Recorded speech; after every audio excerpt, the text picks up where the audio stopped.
At this time, we have ceremonial manners and presentation, and it is my honor to call. I'm going to take a little things out of order, and actually, it's under oral communication. And as you know, Cupertino is very famous for Apple Computer, and we're very honored to have Mr. Steve Jobs to come here tonight to give a special presentation.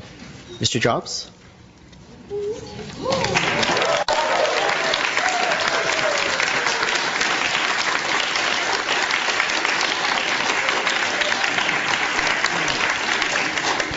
Welcome, Mr. Jobs. It looks like you have a fan club here. Thanks, yeah. Thank you.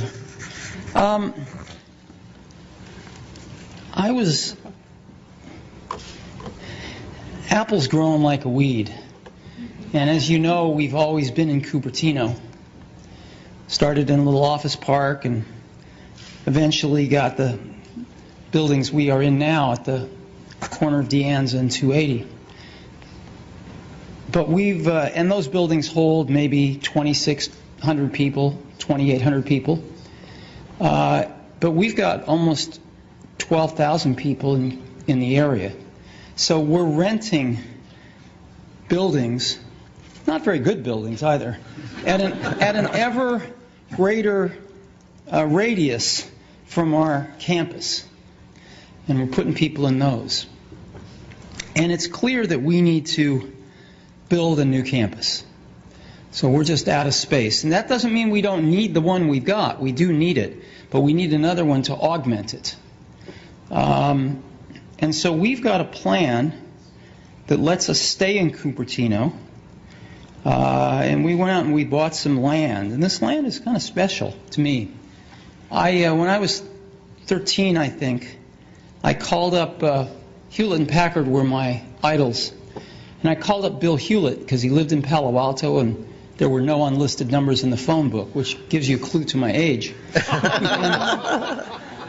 And he picked up the phone and I talked to him and I asked him if he'd give me some spare parts for something I was building called a frequency counter. And he did, but in addition to that, he gave me something way more important. He gave me a job that summer, a summer job at Hewlett Packard, right here in Santa Clara off 280, the division that built frequency counters.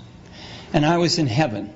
Well, right around that exact moment in time, Hewlett and Packard themselves were walking on some property over here in Cupertino, in Prune Ridge. And they ended up buying it. And they built their computer systems division there. And as Hewlett Packard has been shrinking lately, they decided to sell that property and we bought it. We bought that and we bought some adjacent property that all used to be apricot trees, apricot orchards, and we've got about 150 acres.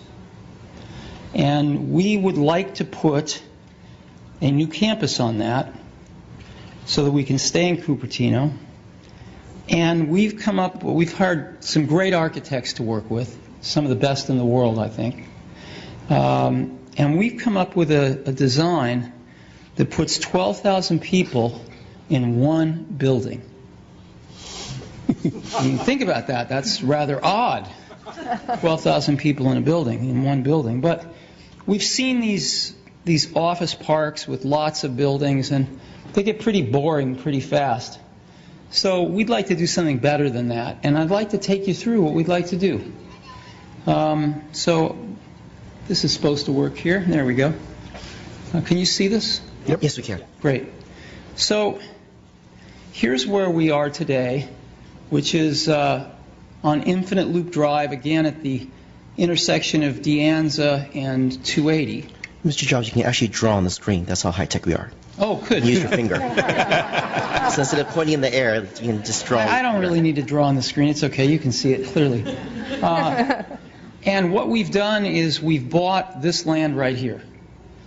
We tried to buy the apartments in the corner, but they're not for sale, so we couldn't buy those. But we bought everything else. And the campus we'd like to build there is one building that holds 12,000 people. And it's a pretty amazing building. Let me show it to you. It's a little like a spaceship landed. But there it is. And it's got this gorgeous courtyard in the middle, but a lot more. So let's take a closer look at it. It's got curve. It's a circle, and so it's curved all the way around. As you know, if you build things, this is not the cheapest way to build something. There's not a straight piece of glass on this building. It's all curved, and we've used our experience in making retail buildings all over the world now. And we know how to make the biggest pieces of glass in the world for architectural use. And we want to make the glass specifically for this building here. We can make it curved like this all the way around the building. And you can see what it will look like. It's pretty cool. Again, today, about 20% of the space is landscaping. Most of it is a big asphalt parking lot. Several big asphalt parking lots. So 20% of it is landscape. We want to completely change this, and we want to make 80% of it landscape. And the way we're going to do this is we're going to put most of the parking underground, so that we can have 80% be landscaped. And you can see what we have in mind. I mean, there's nothing like this on the property now. It's pretty bad. Today there are 3,700 trees on the property. We'd like to just almost double that. We've hired one of the senior arborists from Stanford, actually, who's very good with indigenous trees around this area. So we'd like to plant a lot of trees, including some apricot orchards. And again, you can see what it might be like. And this is some of the infrastructure. The main building, we have parking underneath the main building, and that's not enough, unfortunately, and we have a parking structure here as well. The building's 4 stories high, as is the parking structure, so there's nothing high here at all. We want the whole place human scale. It's actually about the same as what we have in Cupertino right now. And an energy center, we deal with people sitting at computers all day writing software. And if the power goes out on the grid, we get to send everybody home. So we have to have backup power to power the place in the event of brownouts and stuff. And I think what we're going to end up doing is making the energy center our primary source of power, because we can generate power with natural gas and other ways that can be cleaner and cheaper, and use the grid as our backup. And we think that makes more sense. We've got an auditorium because we put on presentations much like we did yesterday, but we have to go to San Francisco to do them. And a fitness center and some R&D facilities. These are just things that where we do testing, and we need some buildings to test in, and there's hardly any people in them. So this is roughly the kind of thing that we're thinking about. And we're thinking about 12,000 people. I put 13 on the slide just because we may get a little luckier than 12,000. So we're up roughly 40% in people versus what the site has been used for already. And we're increasing the space to 3.1 million square feet, so 20% increase in space. The landscaping, though, increases by 350%, which is nice. The trees by 60%. The surface parking goes down by 90%. And so I think the overall feeling of the place is going to be a zillion times better than it is now with all the asphalt. And the building footprint actually goes down by 30%. So we want to take the space and in many cases making it smaller, we're putting more of a desirable thing on the space. And that's what we'd like to do. So just want to give you a look at it. This is a cafe. We have cafes in our facilities, and this cafe will, feed the better part of 3,000 people at a sitting. Because that's what you need when you have 12,000 people in a campus. And so that's what we're looking at. And I'd love to answer any questions if you have any. Thank you, Mr. Jobs. And we're really excited that you call Apple our home. If you go to your shop at One Infinity Loop, you have a T-shirt that says the mothership has landed. And if you look at this picture, definitely the mothership has landed here in Cupertino. Mm-hmm. Is there any questions or comments from my council colleagues? Councilmember Wang? Hi, Steve. Hi. Quick question. I think people are curious as to know what this city residents can benefit from this new campus. Well, as you know, we're the largest taxpayer in Cupertino, so we'd like to continue to stay here and pay taxes. That's number one. Okay. Because if we can't, then we have to go somewhere like Mountain View, and we take our current people with us, and we give up and over years sell the land here, and the largest tax base would go away. That wouldn't be good for Cupertino, and No, of course wouldn't be good for us either. So that's number one. And number two, we employ some really talented, great people, and across the whole age spectrum. A lot of people right out of college, hire a lot of Stanford grads, etc. And people that are in their 50s and even 60s, like me. I'm in my 50s. So I think that a lot of them want to live around where they work. We have a lot of people riding their bikes to work now. We also run a bus service. We've got 20 buses that run on biodiesel fuel. They're the cleanest buses you can buy. And we've got 20 of them doing routes all the way from San Francisco to Santa Cruz, bringing people in. And we think we do very well with that here. So those are the kinds of things I think could benefit Cupertino. An influx of a tax base, an influx of very talented people who are getting paid. We put them in a fairly affluent group of people. And many of them would choose to make Cupertino their personal home as well as their professional home.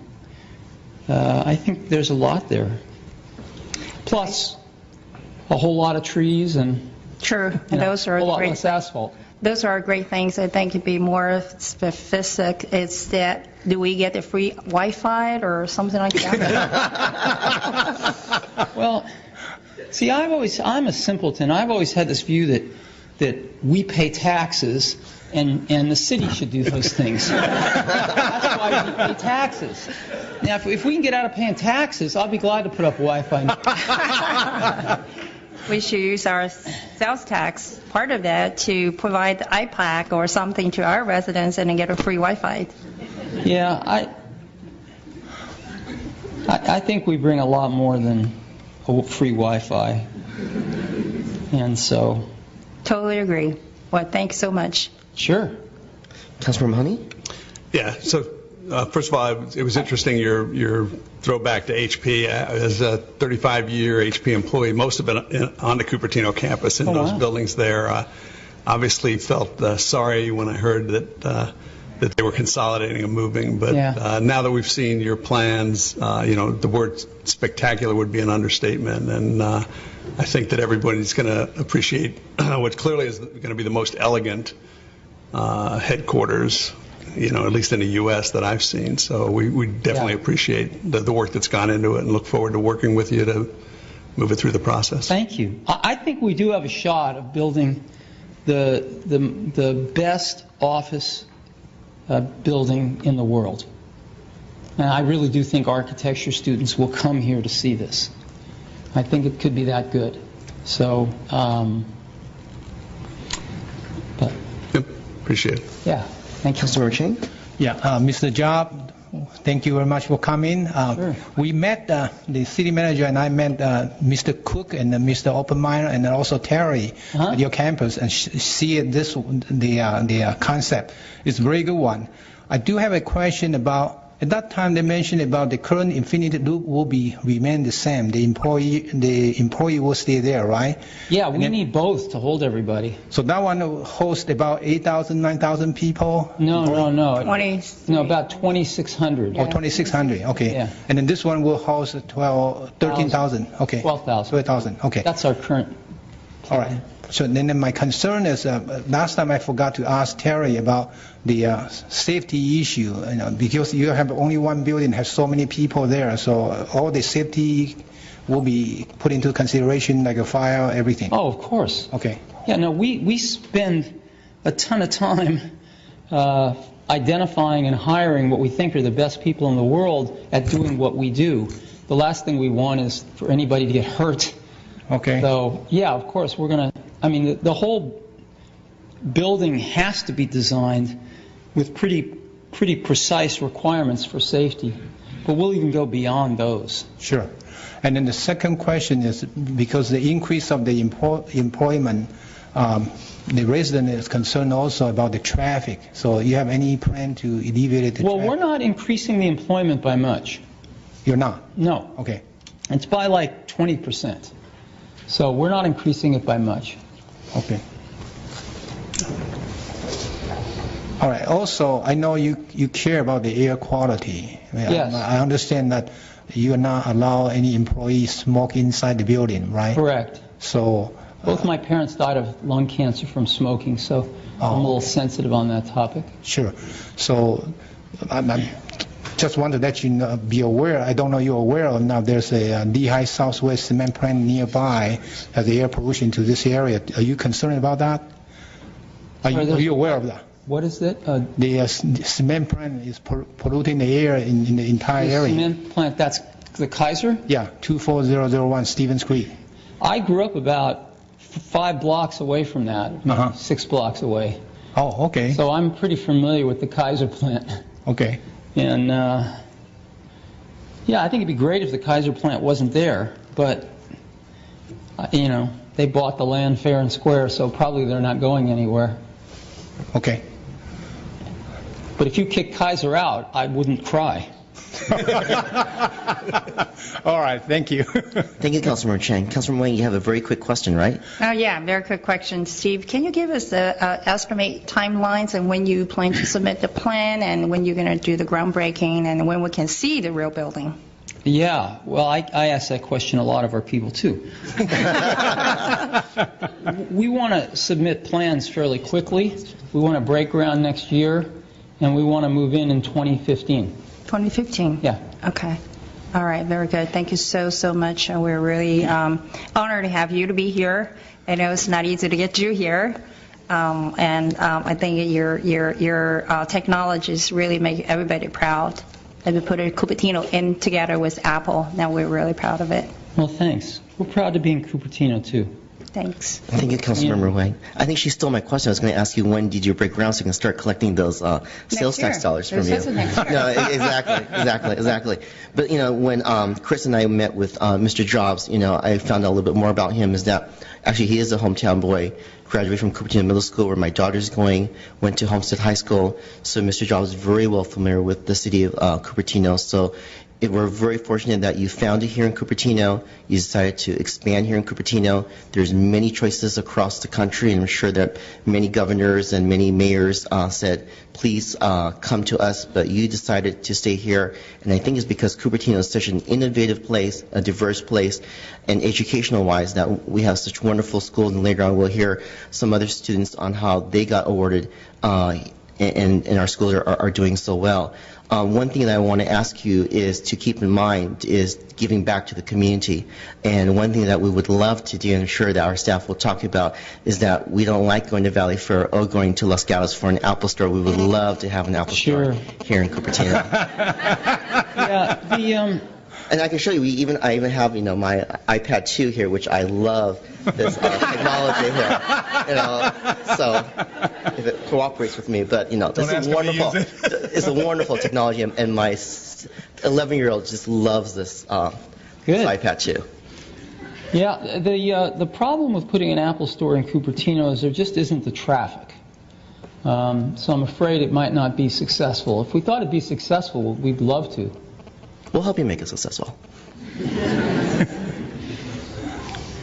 Again, thank you very much for coming with me. I'm sure that you guys are very lucky to hear this very historical moment that, you were here about, 5 years ago, was it, Chris, that you made the announcement you bought the 55 acres, then you bought another 100 acres from Hewlett-Packard, and Apple is truly a technology of innovation, and our city staff and city council looks very forward to working with you and helping you succeed here in our community. Thank you very much. Let's give a big round of applause for Mr. Steve Jobs. Thank